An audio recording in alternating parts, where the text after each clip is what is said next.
My name is Jillian Perrick, but my friends call me Jill. I'm a lover of all things orange chocolate. Think One Tree Hill is way better than the OC. And as a person who stutters, I strive to empower women with invisible disabilities to go after their dreams, just like I did. I'm a mindset coach specializing in imposter syndrome, helping women overcome their inner imposter with my master's in psychology and my certification in neurolinguistic programming, hypnosis, EFT tapping, and time techniques. And this is the From Imposter to Empowered podcast. This podcast is for you if you're an entrepreneurial woman trying to navigate the online space with a lot of passion and a lot of uncertainty. If you feel like your ideas are unoriginal, that your message isn't necessary or important, or like you're a complete and total fraud, then you've come to the right place. This podcast will take you from imposter to empowered with ninja-like brain hacks, easy to implement strategies, and uplifting real talk to make you feel like everything you want is in reach. Find me on Instagram at YourCoachJill to let me know how much you loved this episode once you're done listening. Time to kick that inner imposter to the curb. Let's get started.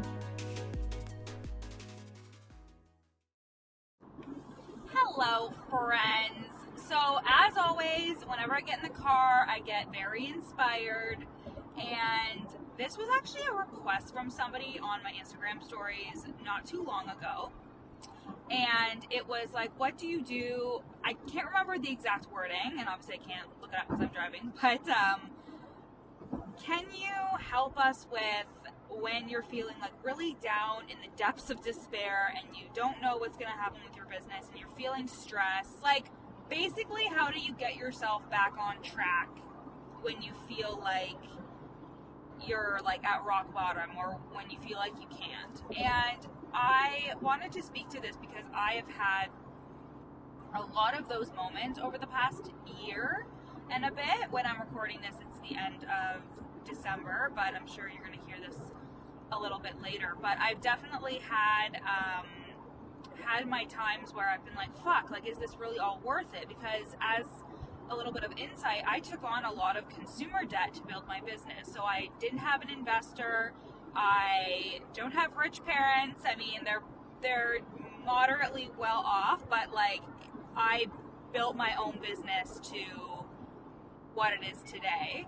And not saying that if you are helping people, if you are doing something amazing with your business, I don't give a fuck how you were able to grow it, but I'm just saying that for me, building my business looked like taking on a bunch of debt so I could advance my skills and advance my knowledge. Because when I invested, I actually had a credit card that was approved for me when I was like really like, how the fuck am I gonna pay for this? I wanted to pay for a social media manager in full. I wanted to pay for a mastermind in full. I wanted to pay off the rest of my certification with NLP. So this is all in September of 2019, okay? So I needed like 15 grand and I was like, please, universe, open up, give me 15 grand. I will not make you regret it. And I actually got approved for a credit card that was $15,000 exactly. It was wild. It was like down to the dollar what I needed. I think I was a little bit over the limit when all was said and done, but at the end of the day, like, I was able to pay it all through that credit card that was approved for me. So the credit card got approved. And I was like, holy shit, it's really happening. And it was so scary because I was like, okay, now I have to bet on myself. Like, now I have to bet that I am going to make good use of these investments. And now it's December 2020, and I've actually paid off like $18,000 when it comes to consumer debt because I had other cards other than that. So I had a bunch of consumer debt, and a lot of that was from building my business. And I felt a lot of shame around it. And there was a lot of times when I would get really down in the dumps about the debt that I had. I was like, how am I going to make money back and pay down this debt? And it was because I was looking at my situation as so final. And I've discussed this with a couple of my clients before, but I was always at the beginning of the month thinking, I just need to get to the end of the month. Or thinking, okay, like I made 10 grand this month, which is amazing, which is a huge accomplishment. But I was already thinking of all the things that I need to pay it off with that I didn't actually get excited whenever I would hit bigger goals in my business, like 10K, 15K, whatever.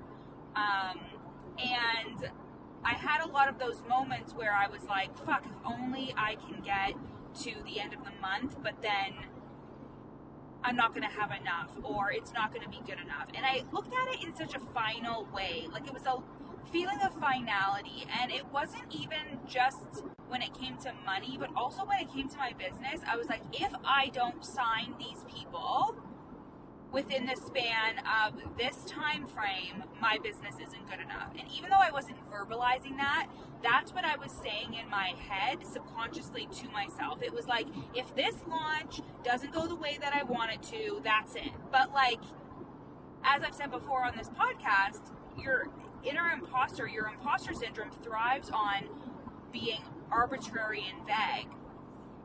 So I would constantly tell myself, like, if I don't pay off this fucking 20 grand within the next couple of months, I guess that means that I'm toast, or that I'm not supposed to be doing this, or whatever. And I say this all the time to my clients. What are you making this mean? I say this to them when they get stressed out about their own launches, or when they're worried about something happening or afraid to do something, because I'm like, but what are you making the end result mean? You are making it mean that whatever happens is bigger than you and your business. But the thing is if you are running a business, it never ends. You are going to be consistently working on and growing your business and making sales and doing things up until you decide to quit. What I mean by that is, like, you have a decision to quit. You will have to decide and then deal with the repercussions to quit. But wouldn't it be just so much easier to keep going? Because you'll still have to deal with the repercussions if you decide to quit. So let's say I decided right this second that I was going to quit my business. Let's say I decided that right now, because I was like, you know what? All my debt's not paid off. My last launch that I just did wasn't that great, even though I wasn't too into it. And I'll be like transparent too about my own business, because it's not always like rainbows and butterflies. It's hard work, and there's some things that work and some things that don't. But I just believe that like trial and error is really important, especially in the early stages of your business, so you know what you like, what you really want to do with your business. Anyways, if I decided to do that, a bunch of people would be out a couple $1,000s because of my team. I would have reoccurring payments that are coming out anyways that I can't just cancel. I would have clients who I'm currently working with who would be like, what the fuck? We have contracts, like we're working together.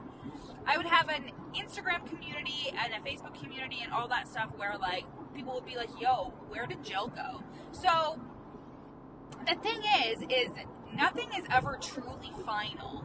And I hope you know what I'm talking about, and I hope this makes sense to your brain, that we have that feeling of finality in everything that we do. We think that once we pay off the $20,000 worth of debt, I'm going to feel a certain way, and that's going to be the end of whatever I think the end is. But really, it's just going to be, I paid it off and then I continue to live. And this is the same thing when we are chasing a feeling. Like, you're chasing a feeling if you constantly think that a circumstance or a thing or money or a client is going to change the way you feel.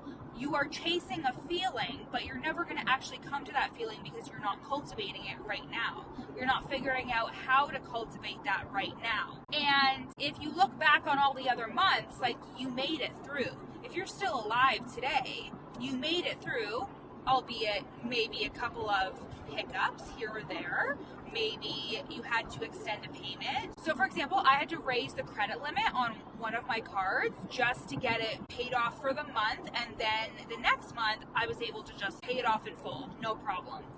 But if I would have sat there and said like, oh my God, like, I don't know what I'm gonna do, I don't have enough, blah, blah, blah. If I would have led with that, then I probably would have been way more stressed out, instead of just being like, how can I rectify the situation right now? And that was applying for an increase for my credit limit. I trust myself with my money. I know that even if I put it on a credit card for my business, I'm going to pay it off because I have before. And I believe in my business, and I believe that I'm not just going to stop making money. It's just not going to happen.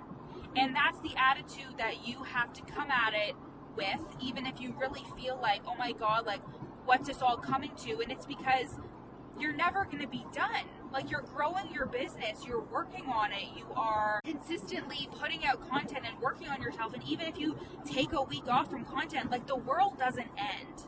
Your business doesn't end. Your business is your business because you choose to run a business, regardless if tomorrow you don't get paid from that business, you know?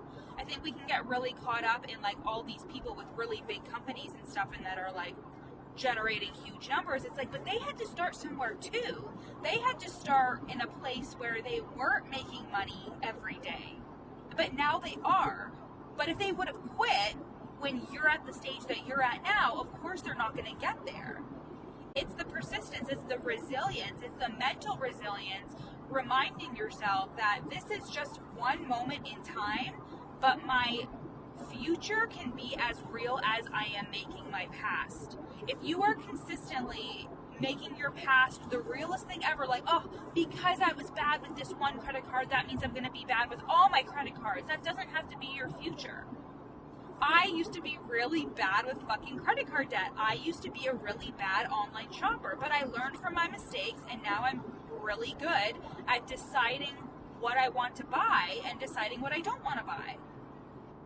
And I'm really good at paying off my credit cards and leaving them at that rate. And I think, again, like, I want to bring it back to that feeling of finality. Like, there is no true finality except for death. Truly. There is no true finality except for death. And whether that is literal death or death of a relationship, whatever it is, there is no finality when it comes to your business. You will just figure it out, and next month you will figure it out, and the month after that you will figure it out.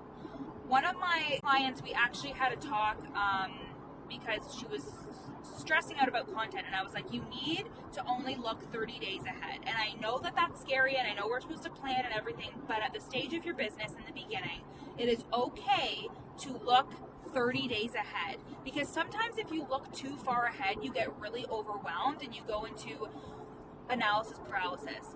But what if you were just responsible for the next 30 days, and because she doesn't have a team or anything right now, it's only her, like, focus on those next 30 days and what you want to create and do in the next 30 days, and make that responsibility, because then the next 30 days are going to come up on you and hit you so fast, and before you even know it, it'll be 3 years later and you'll have a full-fledged 6-figure business, and you'll be like, holy shit, how did that happen? I still don't feel like I have a 6-figure business. It still feels really weird and braggy to say, personally, but hearing myself say it, it's like I'm looking at myself. I'm disassociated because I know how many times this year I've had a really difficult time and been like, fuck, is this all worth it?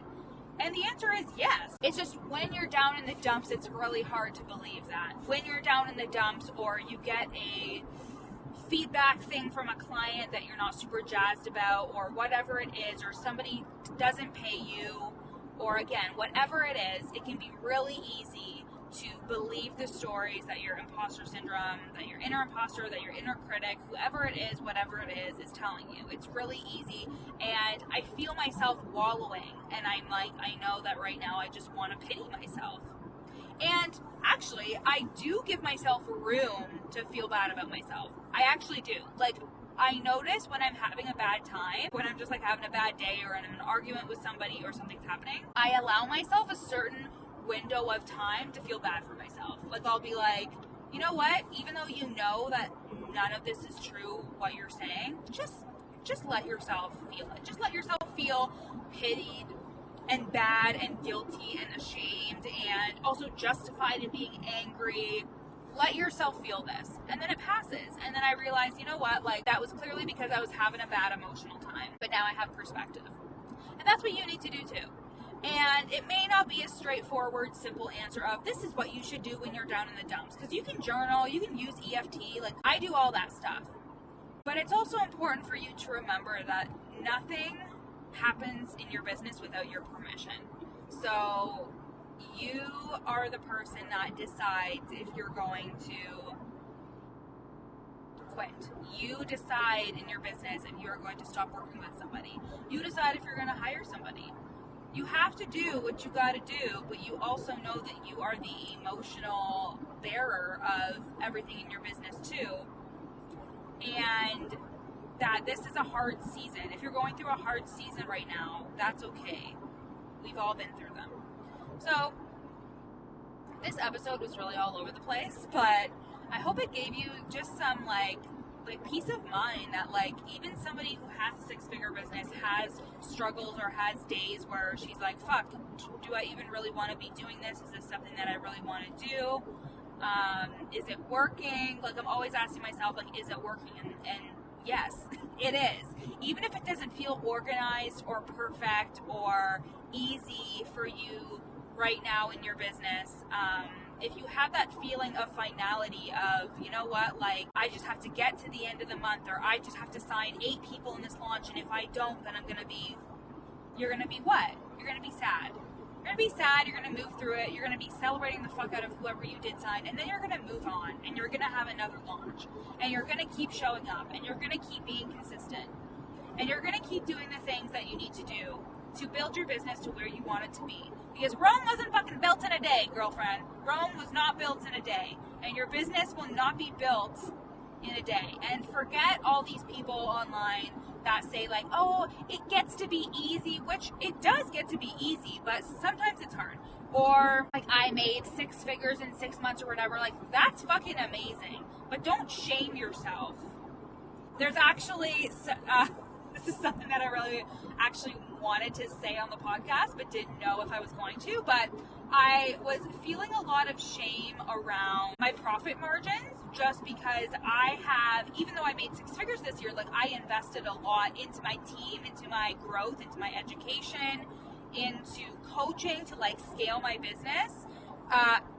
More so into my team to help me with the back end of my business and like really help me with that type of stuff. So my profit margins aren't super high. They're not bad, but they're definitely not super high.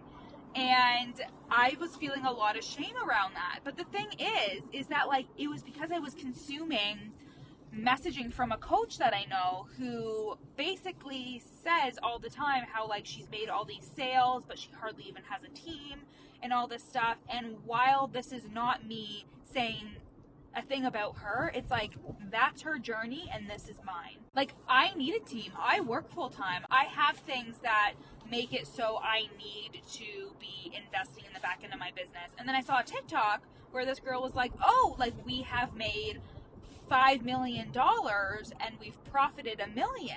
And people were in the comments being like, that's not very good profit. And she was like, actually, and then she educated these people about the statistics around businesses and profit margins and how they're actually statistically a lot lower within the first 5 years of your business.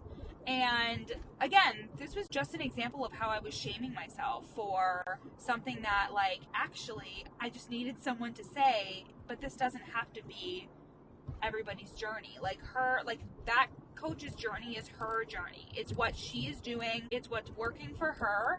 And I have to accept that and know that what's working for me is what's working for me. Because it is working for me. Even if I can't see it super clearly, everything is always working out for me. And that's all. I hope you guys have a wonderful rest of your day. I love you. Let me know how much you love this episode. Screenshot it. Tag me at your coach Jill. And I'll talk to you guys later.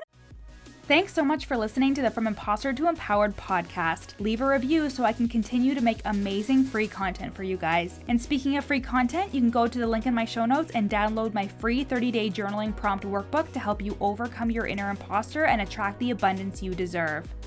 And finally, screenshot this episode and share it to your Instagram story, tagging me at your coach Jill so I can share it on my page. See you next time.